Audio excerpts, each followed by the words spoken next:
नमस्कार मेट्रोपोलिस वासियों, मैं Rajeev Bhatnagar, secretary of Metropolis owners welfare association,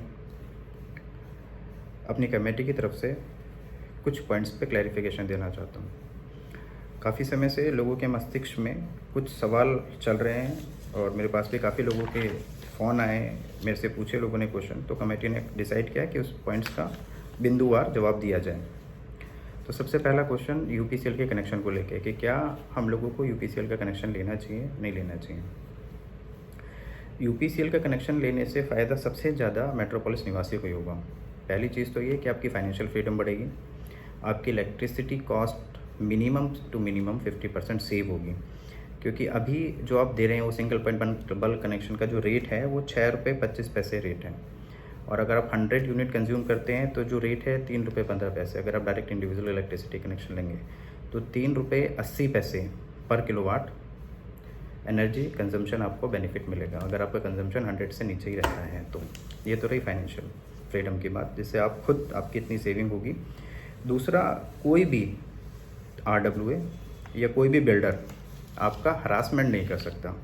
जैसे सुनने में आया कि कल को कोई लाइबिलिटी अगर आती है MRW के ऊपर या बिल्डर के ऊपर, तो थ्रू मीटर वो आपसे रिकवरी कर लेंगे, और अगर आपके खुद के इलेक्ट्रिसिटी कनेक्शन होंगे तो आपसे कोई रिकवरी नहीं कर सकता।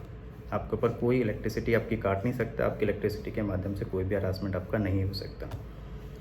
MRW ने पूरी कोशिश करी लास्ट टाइम पे कि यहाँ पर इंडिविजुअल इलेक्ट्रिसिटी कनेक्शन ना लग पाएँ। लोगों के मीटरों में ताले लगा दिए गए, लोगों को हरास किया गया, इलेक्ट्रिसिटी वालों को अंदर नहीं आने दिया। उसके बाद वो लोग चले गए माननीय न्यायालय के अंदर, माननीय हाईकोर्ट नैनीताल के अंदर। हाईकोर्ट ने क्लियरली कहा कि MRW का कोई लोकस ही नहीं है आने का, और रेगुलेशन 3.6 हर रेजिडेंट को ये राइट देती है कि जहाँ पर भी सिंगल पॉइंट बल्क कनेक्शन है वहाँ पर वो इंडिविजुअल इलेक्ट्रिसिटी कनेक्शन ले सकता है, और बिल्डर और RWA का एग्जिस्टिंग इंफ्रास्ट्रक्चर को यूज़ करके ही वो इलेक्ट्रिसिटी कनेक्शन ले लेगा, उसको अलग से कोई इंफ्रास्ट्रक्चर लगाने की ज़रूरत नहीं है। तो दूसरा, जो लोगों के मन में भ्रांतियाँ थी कि खंबे लग जाएंगे, इधर वायर आएंगे उधर वायर आएंगे, वो भी नहीं आएगा। सिंगल जो बिल्डर का एग्जिस्टिंग इंफ्रास्ट्रक्चर है वही एग्जिस्टिंग इंफ्रास्ट्रक्चर होगा। जहाँ पर आपका पहले प्रीपेड मीटर लग रहा है वहाँ पर पोस्टपेड प्रीमीटर मीटर यूपीसीएल का लग जाएगा, या प्रीपेड या पोस्टपेड वो यूपीसीएल को डिपेंड करता है। तो सबसे बड़ा फ़ायदा यहाँ के निवासियों को यूपीसीएल का इलेक्ट्रिसिटी कनेक्शन लेने का होगा। मोवा ने यहाँ से लेके नैनीताल हाई कोर्ट तक आप लोगों के लिए लड़ाई लड़ी, और लड़ाई लड़के आपके लिए केस जीत के लाए। अभी आप लोगों की ड्यूटी है कि आप डायरेक्ट इंडिविजुअल इलेक्ट्रिसिटी कनेक्शन लें। दूसरी चीज़ ये कि अगर लोग डायरेक्ट इलेक्ट्रिसिटी कनेक्शन ले लेंगे तो कैंप चार्जेस की रिकवरी कैसे होगी। तो हमारी बराबर में ही ओमेक्स है, ओमेक्स में पोस्ट पेड है, वहाँ इलेक्ट्रिसिटी कंजम्पशन का बिल आता है, उसके साथ साथ आपका कंजम्पशन का प्लस आपका कैंप का आता है। तो वहाँ लोग देते हैं पोस्ट पेड। हमारे यहाँ भी पहले पोस्ट पेड था, प्रीपेड तो बाद में कराया ना शायद जी ने, उससे पहले तो हमारे यहाँ भी पोस्ट पेड ही था। तो पोस्ट पेड अगर होगा तो हम सब लोग कैंप चार्जेस पे करेंगे जैसा अकॉर्डिंगली, लेकिन कोई भी लाइबिलिटी हमारे मीटर के अंदर कोई भी पास ऑन नहीं कर सकता। जैसे मेरे को सुनने में आया, कुछ कल पदाधिकारियों ने बोला कि भाई कोई लाइबिलिटी, बड़ी लाइबिलिटी आएगी या GST की लाइबिलिटी आएगी तो हम पास ऑन करेंगे 1700 लोगों में। तो सबसे बड़ी बात कि वो लाइबिलिटी उन मेंबर्स के ऊपर ही होगी जो उस संस्था के मेंबर होंगे। आप लोग उस संस्था के मेंबर नहीं हैं, तो वो लाइबिलिटी आप लोगों को पास ऑन नहीं होगी। दूसरी चीज़, अगर वो कोशिश करेंगे भी और आपका direct individual electricity connection meter लगेगा तो वो आपको पास ऑन लाइबिलिटी नहीं होगी। तो सबसे बड़ा फ़ायदा ये होगा कि कल को कोई भी RWA और कोई भी बिल्डर आपका हरासमेंट नहीं कर सकता, आपको इलेक्ट्रिसिटी कॉस्ट सेविंग होगी। कल को गवर्नमेंट की कोई भी स्कीम आती है, उन स्कीम का आपको फ़ायदा मिलेगा। इसलिए मेरी आप सब लोगों से अपील है कि डायरेक्टली इंडिविजुअल इलेक्ट्रिसिटी कनेक्शन लोग अप्लाई करें ज़्यादा से ज़्यादा, ताकि सभी इलेक्ट्रिसिटी कनेक्शन ले लें। और हम इस भी कोशिश के अंदर हैं कि पूरा का पूरा इलेक्ट्रिकल इंफ्रास्ट्रक्चर जो है वो एसोटेक सुपरटेक यूपीसीएल को हैंड ओवर कर दें, क्योंकि कनेक्शन जो है वो एसोटेक सुपरटेक के नाम पे है, और MRW के नाम पे कोई इलेक्ट्रिसिटी कनेक्शन नहीं है। MRW ना तो कंज्यूमर है, वो ऑलरेडी उसने कहा, और ना ही उसका कोई लोकस है।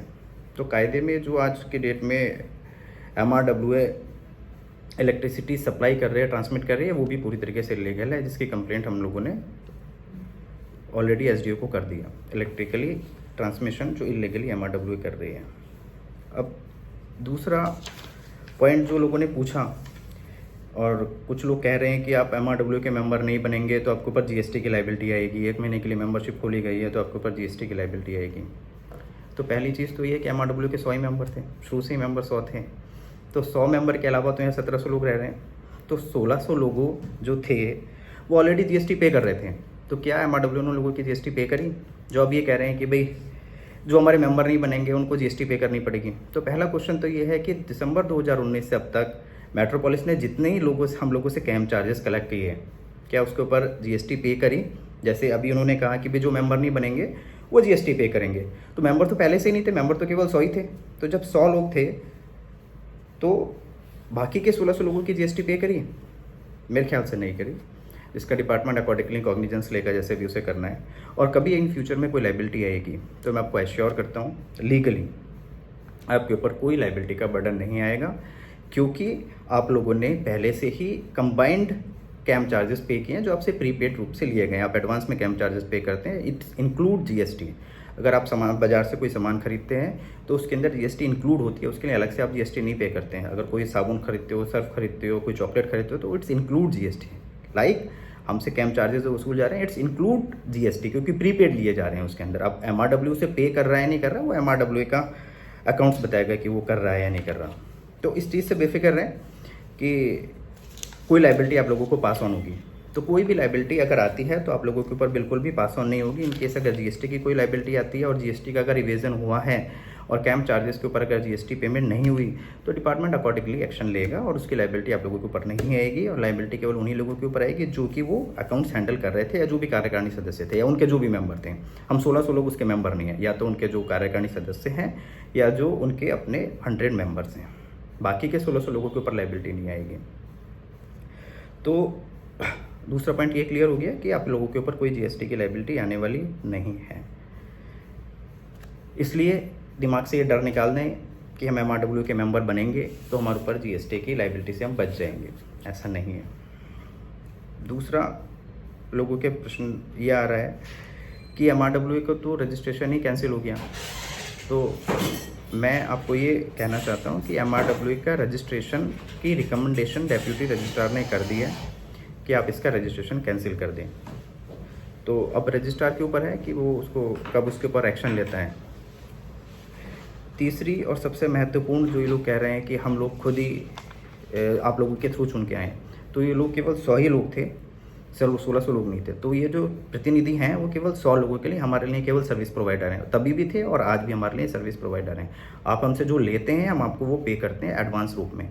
तो इट्स इंक्लूड जीएसटी। अगर आप कोई कैंप चार्ज लेते हैं it is include GST and it's your liability to pay the GST accordingly to the department. Even तो अगर कोई पीएफ की लाइबिलिटी आती है, कोई कंप्लेंट करता है, कोई गार्ड करता है, पीएफ की कोई लाइबिलिटी एक्लूड होती है तो पीएफ की लाइबिलिटी सर्विस प्रोवाइडर पे करेगा, वो वहाँ के रेजिडेंट्स के ऊपर नहीं आएगा। हमारे से जितने पैसे जब जब लिए गए हमने उतने उतने पैसे दिए, तो हमारे ऊपर इस चीज़ की कोई लाइबिलिटी आने वाली नहीं है। पहली चीज़, इन्हीं शब्दों को देखते हुए मेरे ख्याल से जो मेन कंसर्न थे वो मेरे ख्याल से पूरे हो गए, और तो कोई कंसर्न शायद है नहीं। वो था कि हमने ये करा दिया कोई हिसाब। हाँ, दूसरा जो लोग कह रहे हैं कि हमने फरवरी से अपना चार्ज लिया, तो फरवरी से पहले भी एमआरडब्ल्यू के पास ही चार्ज था।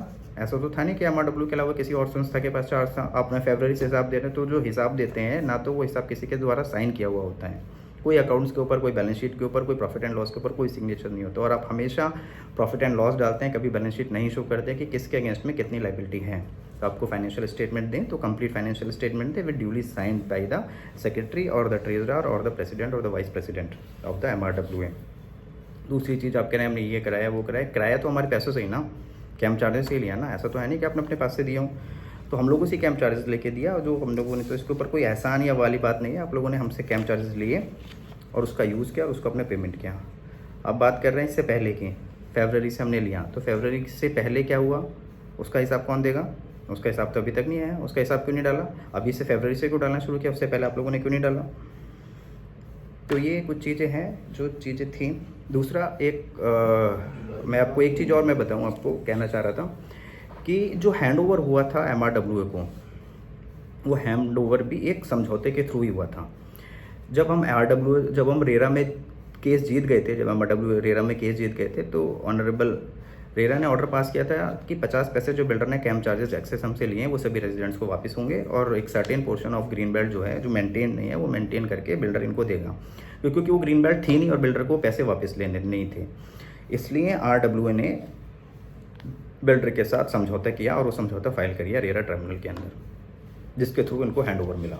हमने बाद में वो रेरा ट्रिब्यूनल में फाइल करी रिव्यू पिटिशन, वो रिव्यू पिटिशन अलाउड हुई और ऑनरेबल रेरा ट्रिब्यूनल ने कहा कि भाई बिल्डर और RWA कोलिडेट थे, इसलिए जो इनका हैंडओवर है वो पूरी तरीके से इलीगल है, क्योंकि जिस कोर्ट ने उसको हैंडओवर दिया था उस कोर्ट ने अपने ऑर्डर को, आदेश को वापस ले लिया है।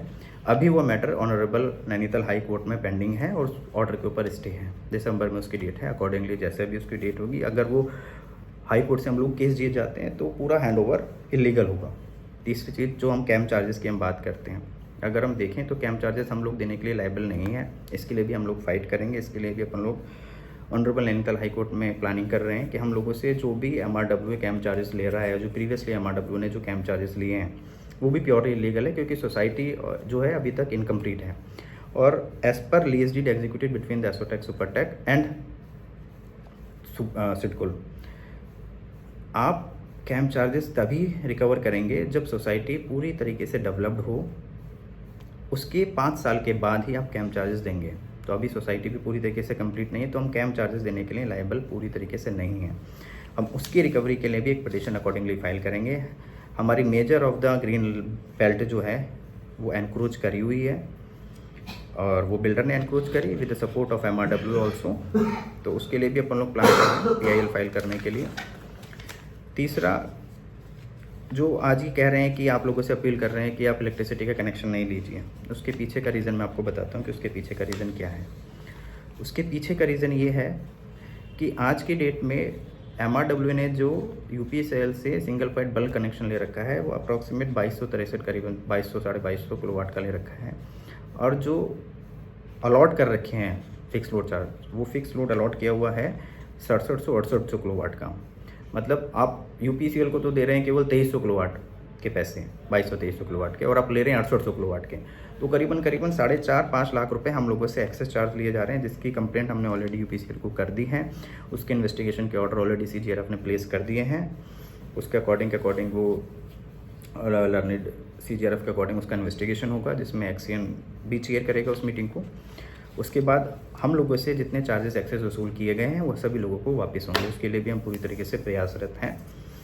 मेरी बात हुई थी और हमारी टीम की बात हुई थी SDO से, तो उन्होंने बोला कि हमने कमेटी एग्जीक्यूट करने के लिए ऑलरेडी हायर अथॉरिटी को बोल दिया है।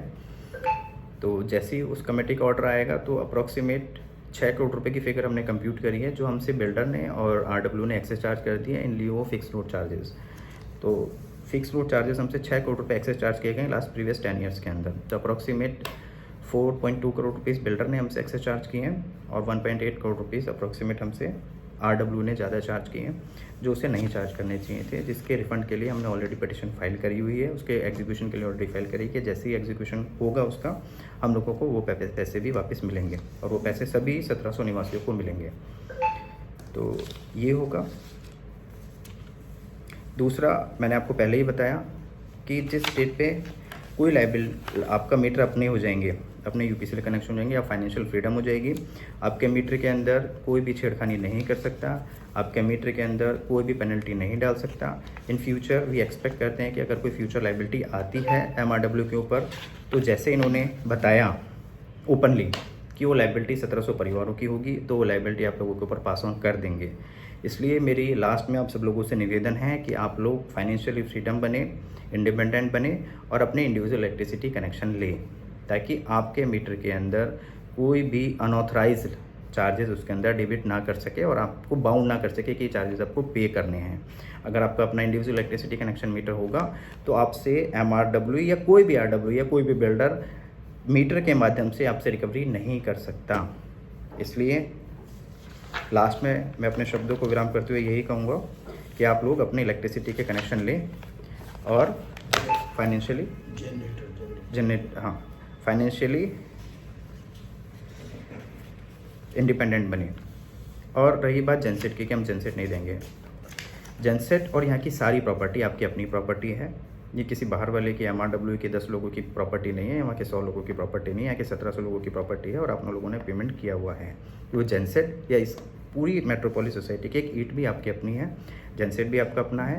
तो जैसे ही कनेक्शन होंगे तो जनसेट की सप्लाई भी अकॉर्डिंगली होगी। जिस तरीके से 2 मीटर की रीडिंग आती है क्या कहते हैं हमारे ओमेक्स के अंदर, एक डीजल की आती है पोस्टपेड में और एक आती है आपकी इलेक्ट्रिसिटी के अंदर। सेम मीटर हमारे यहाँ इंस्टॉल होंगे जिसमें आपकी जो इलेक्ट्रिसिटी होगी उसको यूपीसीएल को आप पे करेंगे और जो जनसेट होगा उसके लिए जो भी आरडब्ल्यू होगी, करंटली एमआरडब्ल्यू तो एमआरडब्ल्यू को उसके चार्जेस पे किए जाएंगे जो कि जनसेट के चार्ज होंगे। तो ये जो भ्रांतियाँ फैला रखी हैं कि हम जनसेट नहीं देंगे, ये कोई भी ऐसा नहीं है कि जो आपको रोक सकते हैं, आपकी अपनी प्रॉपर्टी है। तो इसलिए बेफिक्र होके अपने ज़्यादा से ज़्यादा इंडिविजुअल इलेक्ट्रिसिटी कनेक्शन लें ताकि कोई भी आपका शोषण ना कर सके। धन्यवाद।